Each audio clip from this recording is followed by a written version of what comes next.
Gracias por continuar en la señal del canal del Congreso y este es su resumen semanal informativo.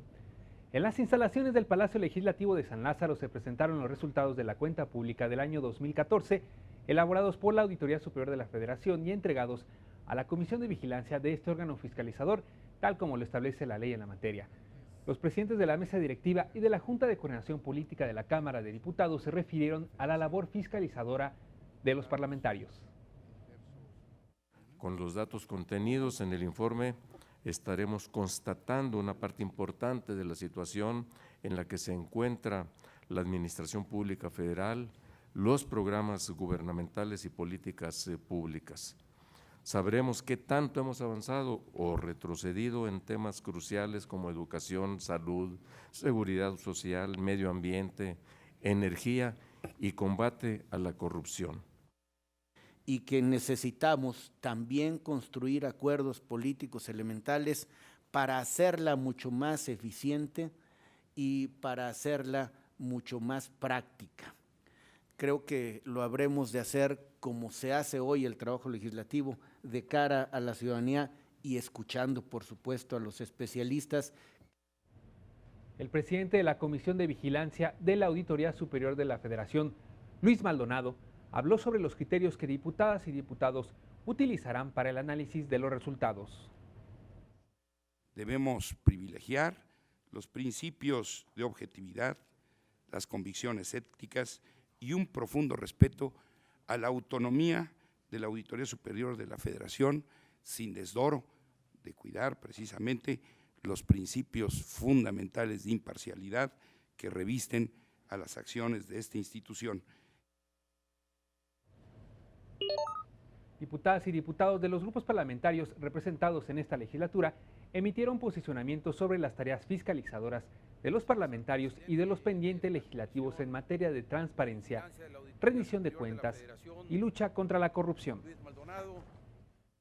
Es más que evidente que este reclamo social nos dice que la tarea tanto de la Auditoría Superior como de esta Cámara de Diputados en materia de fiscalización no la estamos haciendo bien. No está generando confianza en los ciudadanos en el uso de los recursos públicos. No está contribuyendo a fortalecer una cultura de transparencia y rendición de cuentas. Que la política no esté por encima del Sistema Nacional de Fiscalización. Que la política, que el poder público se someta al Sistema Nacional de Fiscalización. Sería eso lo más pulcro, lo más ético y lo que realmente anhela nuestra sociedad. Es hoy, amigas y amigos, la única forma de combatir la corrupción. Continuaremos impulsando que se mantenga la autonomía técnica y de gestión de la Auditoría Superior, impidiendo la politización de sus funciones y la imparcialidad de sus resultados. Además, velaremos porque la entidad de fiscalización cuente con los elementos suficientes para combatir la corrupción desde múltiples visiones. Esperamos que el Sistema Nacional Anticorrupción, de ahí surja una Auditoría Superior de la Federación y auditorías estatales mucho más fuertes, autónomas y profesionales, que se empoderen y se inscriban en un ciclo de rendición de cuentas que genere resultados en la vida de las instituciones públicas. No se requiere simplemente de asignar más presupuesto, se requiere que dotemos a este organismo de mejores herramientas para realizar su labor y que se traduzcan en una mejor fiscalización, mayor transparencia y mejor sanción de aquellos casos en los que se han comprobado la existencia de irregularidades. Nadie puede negar la existencia de conductas no correctas de muchos funcionarios y nadie puede negar que estas deben a la brevedad corregirse. No es una exigencia mía, no es una exigencia de partidos, es una exigencia de todos, porque la corrupción no tiene dueño.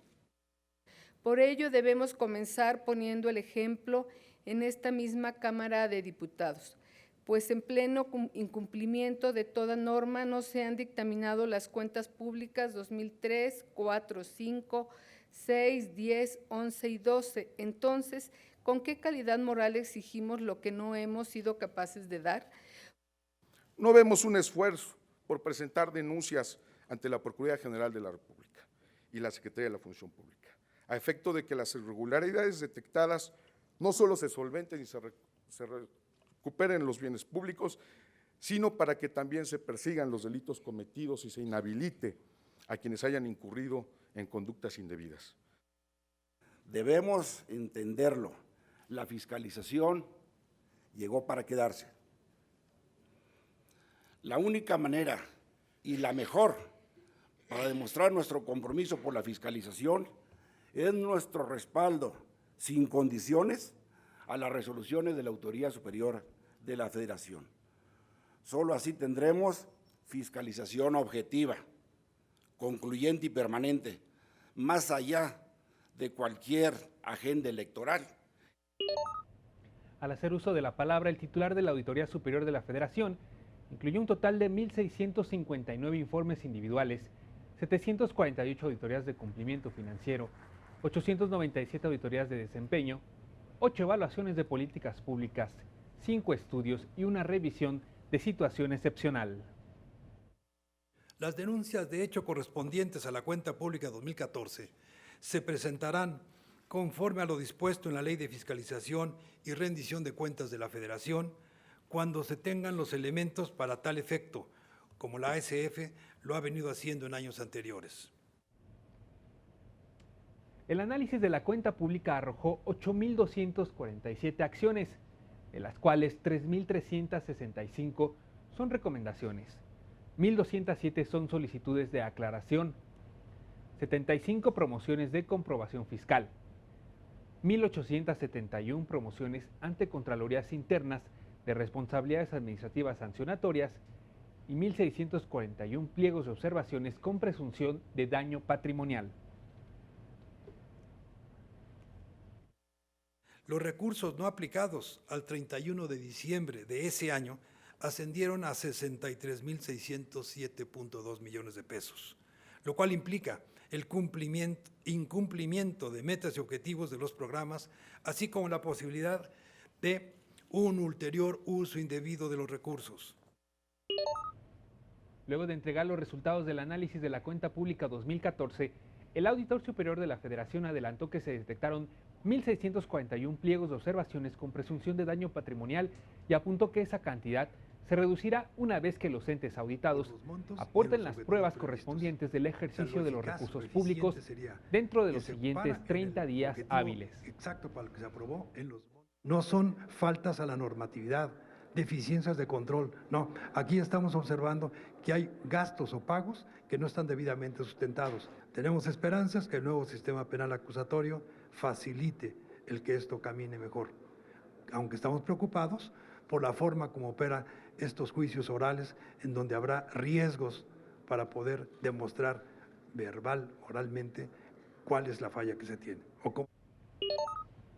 Y en otros temas, la Ley General de Transparencia y Acceso a la Información Pública, aprobada por el Congreso de la Unión y publicada el 4 de mayo de 2015, establece las competencias que en esta materia tendrán cada orden de gobierno a fin de permitir que la sociedad tenga una participación activa en el manejo de asuntos y recursos públicos. Para dar cumplimiento al artículo 13º transitorio de esta ley, se estableció que cada Cámara del Congreso aprobaría un programa de reorganización administrativa, por lo que la Junta de Coordinación Política del Senado de la República aprobó un acuerdo por el que se propone a la mesa directiva de la Cámara Alta los lineamientos y políticas de su programa. Muy importante este primer paso para dos cosas fundamentalmente: transparencia y rendición de cuentas en materia fiscal. Los recursos que anteriormente recibían los grupos parlamentarios para el apoyo del trabajo de las comisiones serán ahora administrados en su totalidad en forma directa por la Administración del Senado de la República. La Secretaría General de Servicios Administrativos establecerá la clasificación denominada honorarios de grupos parlamentarios para la contratación del personal respectivo. Otro de los puntos de este acuerdo establece que los grupos parlamentarios tendrán a su cargo el cumplimiento de las políticas de gasto y comprobación de los recursos ejercidos de acuerdo a la comprobación y documentación que determinen conforme a sus políticas internas. Cada grupo parlamentario dispersará los recursos destinados a cada legislador en cuentas individuales bajo el concepto apoyo parlamentario o pago a terceros. Cada legislador ejercerá los recursos en los siguientes rubros: asistencia legislativa, gestión parlamentaria y atención ciudadana. Esto es un gasto y no es un recurso para ellos, sino para el gasto de su actividad legislativa. La comprobación de este recurso será realizado por las coordinaciones administrativas de cada grupo parlamentario en coadyuvancia con cada uno de los legisladores. El senador presidente de la mesa directiva, Roberto Gil Suárez, señaló que de inmediato lo iba a poner a consideración del Pleno del Senado para que se convierta en ley interna. Para que se convierta en ley interna, para que implica un nuevo paradigma, una nueva regulación que nos damos a nosotros mismos para cumplir no solamente escrupulosamente lo que establece la ley, sino también un poco más allá. Esta reorganización administrativa nos va a permitir ahorrar muchos recursos. El orden siempre implica eficiencia y el orden siempre implica la posibilidad de un ejercicio mucho más austero de los recursos públicos. En este contexto, el presidente de la mesa directiva del Senado informó que el órgano de gobierno, junto con los integrantes de la Junta de Coordinación Política, suscribieron un programa de austeridad que encontró espacios de racionalidad de los recursos públicos en distintos conceptos, entre los que se encuentran personal, sueldos y salarios, contrataciones de bienes y servicios, viajes internacionales y nacionales, uso de papel, eventos, telefonía, gastos médicos y asesorías externas.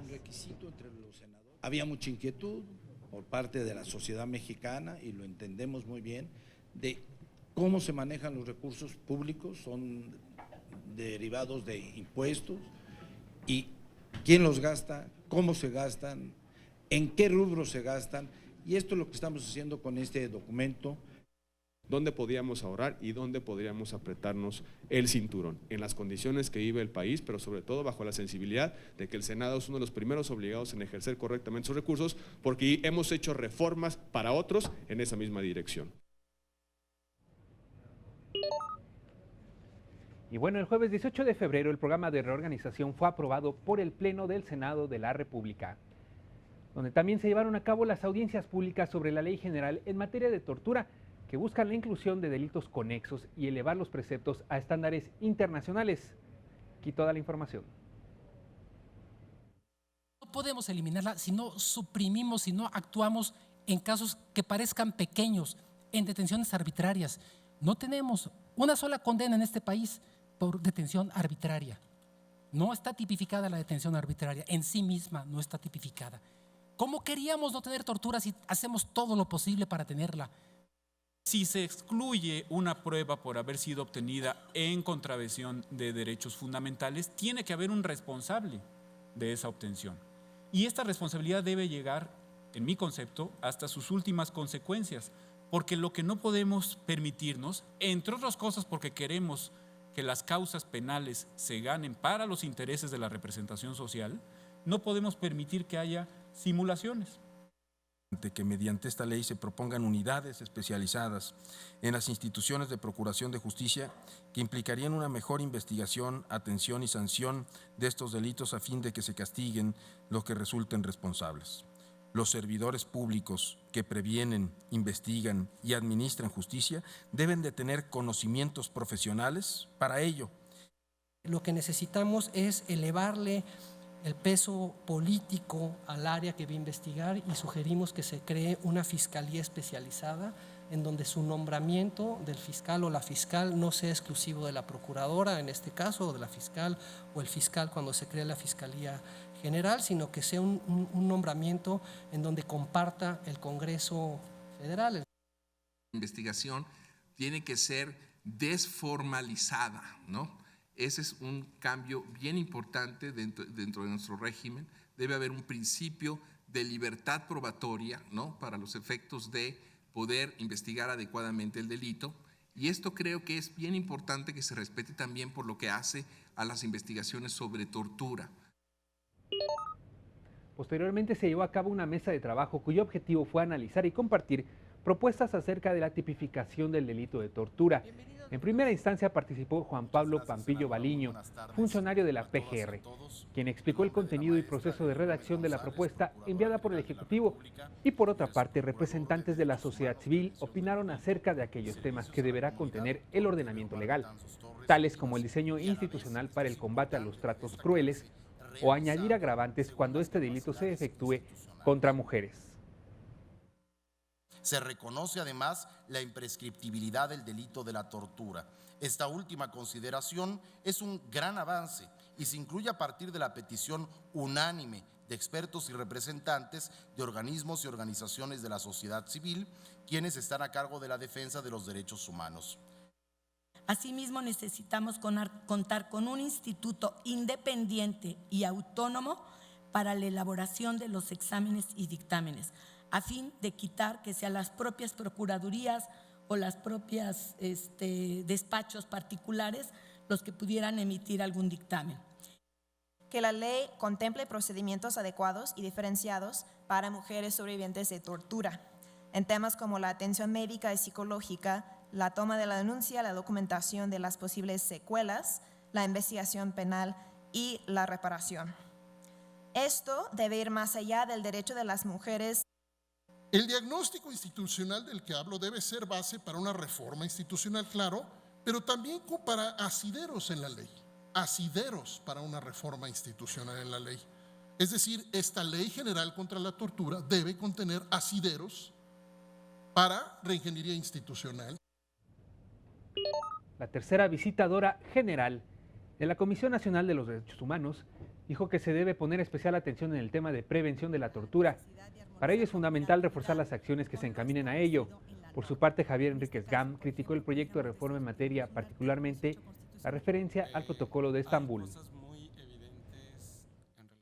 No tenemos los elementos, no hay una debida clasificación, no hay personal capacitado, no hay el personal en número suficiente, hay una sobrepoblación importante en la mayoría de los centros, hay un hacinamiento y se tienen deficiencias en cuanto a salud, atención a la salud, en cuanto a las condiciones mínimas de existencia de manuales.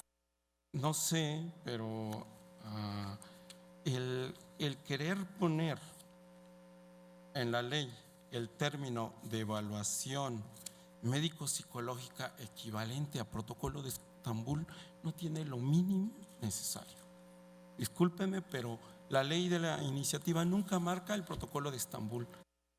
Por un lado, se debe regular lo relativo al examen médico inicial que se realiza tras la detención de una persona, como un elemento importante de la documentación de la tortura, en el sentido que ya está establecido por las recomendaciones formuladas por el Comité contra la Tortura al Estado mexicano en sus observaciones finales del año 2012. En otra información, luego de 11 mesas de trabajo sobre las audiencias públicas para las alternativas de regulación de la marihuana, en la última mesa, legisladores de la República se refirieron al proceso que deberá continuar respecto a este tema al interior del Congreso de la Unión.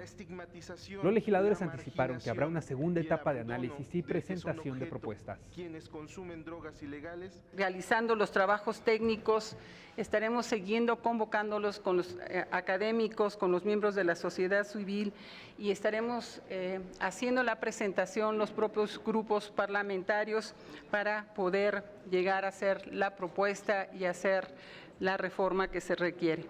Necesitamos implementar políticas integrales que contemplen la descriminalización del consumo, así como un conjunto de medidas para la prevención, la reducción del daño, tratamiento, rehabilitación, pero sobre todo la reinserción social de todas las personas que han sido criminalizadas.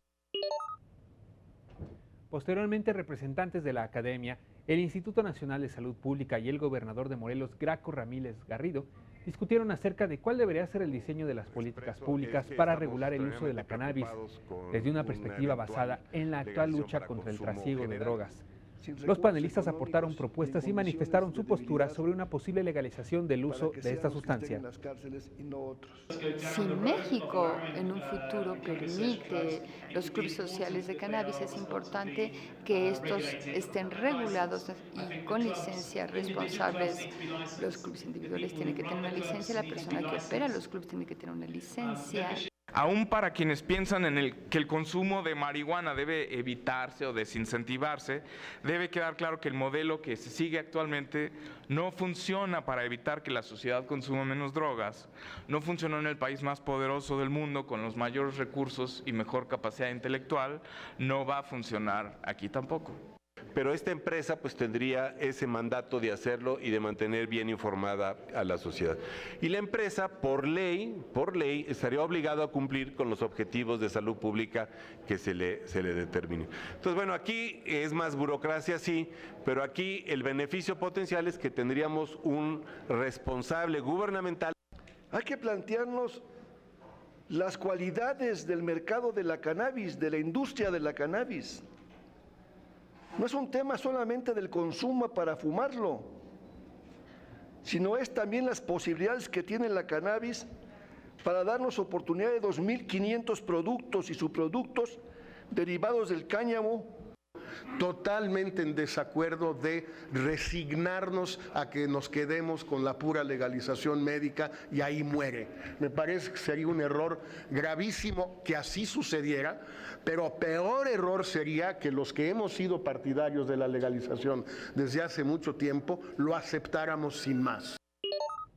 Con la presencia de legisladores e integrantes del Consejo Consultivo, los presidentes de la mesa directiva en ambas cámaras del Congreso fueron los encargados de clausurar las audiencias públicas para las alternativas de regulación de la marihuana. El diputado José de Jesús Zambrano Grijalva destacó las aportaciones hechas por los participantes y se refirió al actual marco jurídico en la materia. La mesa directiva se ha identificado la posibilidad de un cambio de la política prohibicionista en términos de la cantidad que se pueda aportar legalmente para uso personal, lo que implica una revisión en la legislación penal. El diputado también hizo alusión al tema de la despenalización del consumo de la cannabis. Porque está claro que necesitamos implementar políticas integrales que contemplen la descriminalización del consumo, así como un conjunto de medidas enfocadas a la prevención, a la reducción del daño. Por su parte, el senador Roberto Gil Suart manifestó su beneplácito por la celebración de este espacio, del cual destacó lo discutido en cuanto al tema de la regulación vigente para abatir el consumo de la marihuana. La política prohibicionista que conocemos desde la segunda mitad del siglo XX es un rotundo fracaso y tiene que cambiar. Y tiene que cambiar no solamente con creatividad institucional, sino también con buenos argumentos. Además, el senador hizo mención de las acciones legislativas que continuarán tras este ejercicio. Ahora nos tocará sistematizar toda esta información, acercársela a los cuerpos dictaminadores y empezar a construir una alternativa más inteligente, más creativa y sobre todo más justa. Hubo más información en ambas cámaras del Congreso de la Unión. Esta la tendrá después del corte. Mientras tanto, lo invito a visitarnos en nuestro canal de YouTube, donde también el canal del Congreso está presente con los videos más destacados de todos los días. Continuamos.